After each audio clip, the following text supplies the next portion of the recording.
Caba miidiyaadhaan dhufe miidiyaadhaan fayyina. Daba miidiyaadhaan dhufe miidiyaadhaan diriirfanna.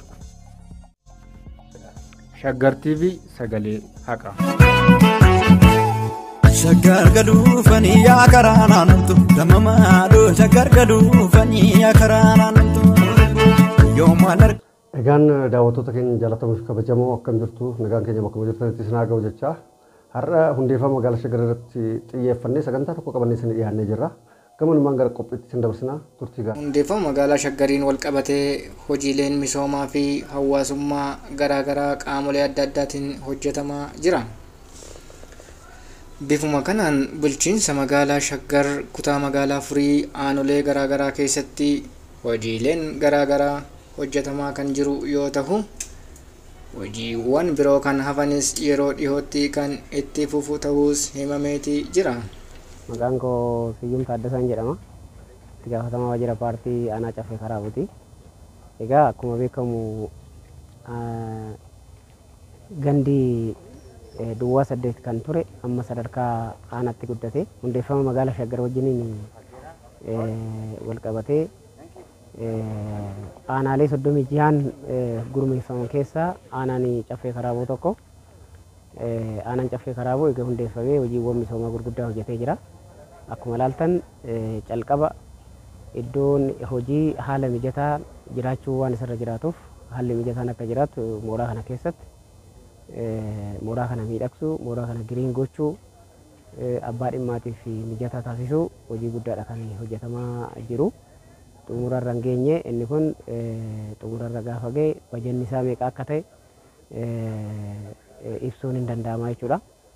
Haaluma kanaan aanaa Caffee Karaabuu keessatti hojiilee hedduun hojjetamaa jiran keessaa kanneen akka manneen murtii aadaa cimsanii dhaabuudhaan tajaajila uummataa kennuu akkasumas magaalaa Shaggar akkuma maqaa ishee iddoolee hojii fi iddoolee tajaajila uummataa adda addaa magariisa uwwisuun cimee itti fufee jira.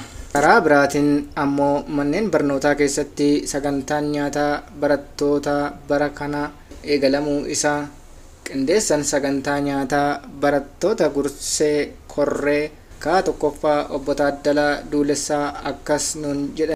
Maqaan koo Taaddalee Duulessaan jedhama. Qindeessaa mana barumsaa Gursee Korree sadarkaa tokkoffaati. Haaluma adeemsa baruuf barsiisuu hirmaannaan barattoota bara kana keessa nyaanni kan inni jalqabe onkoloolessa 4 yeroo ta'u hirmaannaa sadarkaadhaan jiru hooggantoota sadarkaan jiru boordiidhaan jiru koree gamtaa maatii barattootaadhaan jiru dhaan hojiiwwan gurguddaan hojjetamaniiru qajeelfama mootummaan nu kenne irratti hundaa'uudhaan hojiiwwan hojjetamanii sagantaa nyaata barattootaa bara kana akkuma Oromiyaattis haa ta'u akka aanaa keenyatti akka bulchiinsa magaalaatti akka inni jalqabu taasifameera. Kanaafuu onkoloolessa 4 irraa qabee hirmaannaan barattootallee bara darbeerraa adda ta'e kan hirmaannaan barattootallee dabaledha jechuudha. Karaa biraatiin aanaa Caffee Karaabuu keessatti manneen barnootaa bu'uura boruu ijaaramaa akka jirus odeeffannee jirra. Maqaan koo Bukkaala Lammaan jedhama. Kutaa magaalaa Furii aanaa Caffee Karaabuutti gaafatamaa mana qopheessitee jechaadha. Egaa walumaa galatti hojiin bara kana hojjechaa turre harki caalaan hojii hirmaannaa uummataatii fi hojii mootummaatiin hojjetamudha jechaadha. Hojii uummataa jalatti akkuma beekamu kana akkuma argitan mana barumsaa bu'uura boruu hirmaannaa abbootii qabeenyaatiin kan hojjetamanidha jechaadha. Akkuma beekamu hirmaannaadhaan harki caalaan kan hojjechaa jiru qabeenya baajanni akka kana aanaa kanaa itti waan irra madabneef haga ammaatitti sochiin nu taasisaa jiru hojiin nu hojjechaa jiru hojii hirmaannaa uummataa irratti xiyyeeffateedha jechaadha. Kana malees waldaaleen hojii konistiraakshinii irratti gurmaa'anii hojjechaa jiran dallaa bulchiinsa aanaa Caffee Karaabuu guutumatti humna namaa dabalatee dhiyeessa barbaachisu hundaa dhiyeessuudhaan tola ooltummaan hojjechuun isaanii akkas jechuun nutti himanii jiru. Maqaan kan koo Abbuyyaa Abbaa Dagaa Abbaa Birruun jedhama. Ogeessa konistiraakshiniitiin injiinaraa jechaadha. Kanaan ogummaadhaan kana mooraa kana tajaajilaa turre tola ooltummaadhaan diizaayinii kan qopheessineetummaa diizaayinii asirratti argamne kanaan dura argaa turtanii diizaayinii isaa qopheessinee waldaa qabna waldaa tokko ijaarre kan tola ooltummaa kana waliin hojjenne waldaa Orogaasaa Afooshee Barakaa jedhamu tokko jira. isaan diizaayinii sana tola ooltummaan hojjennee mooraa kana haala duraan turerraa kan fakkeessinee jirra jechaadha. Egaa diizaayiniin sun yoo gara maallaqaatti jijjiiramu jennee akka ogeessaatti ija ogeessaatiin ilaallee almost kanaan duras ibsa garaagaraas goonee turre naannoo miliyoona 2 ol miliyoona 2.3 olitti kan gara maallaqaatti yoo jijjiiramu jechaadha. Hojiimaa walumaa galatti hojii mooraa kana keessatti jijjiirama dura amma jiru hojjetamaa ture miliyoona 7 ol kan ta'udha. Akka ogeessaatti ija ogeessaatiin yoo tilmaamnu jechaadha. Naannoo 7.3 oliiti. Kana haala kanaan keessaaf alasaa akkasitti biqiltuus haala kanaan magariisifnee kaayyoon kana adeemsa kana kan nu keessatti uume naannoo keenya qulqulleessinu haa magariisifnu. Egaan daawwattoota keenya kabajamoo sagantaa har'aaf qopheeffannee asuma irratti xumurree jira. Sagantaa biraatiin hanga walitti deebinutti nagaan nuuf tura. Qopheessan qophii kanaa an namoomsaa kumarraatiin. Abootee dhagam, abootee dhagam, abootee dhagam.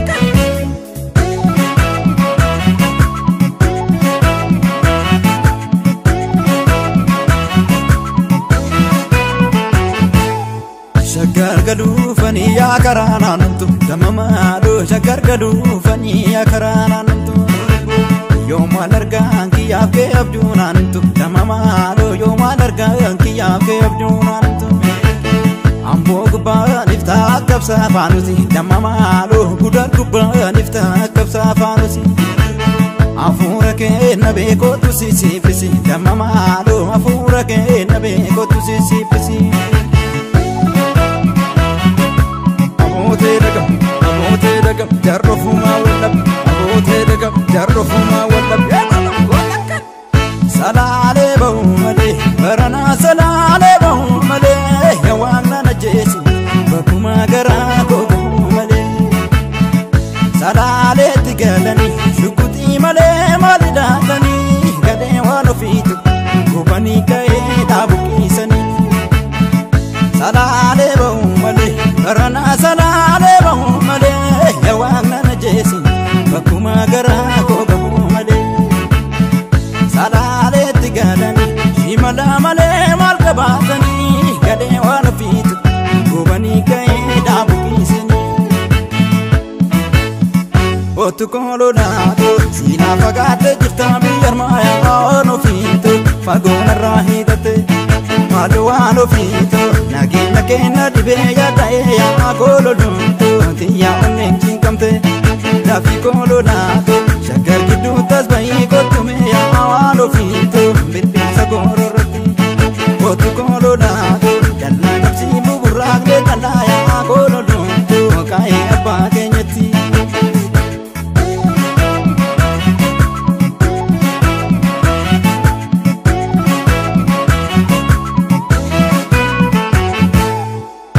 Facaaftee nyuukottee galchite damamaadhoo sanyii facaaftee nyuukottee galchite.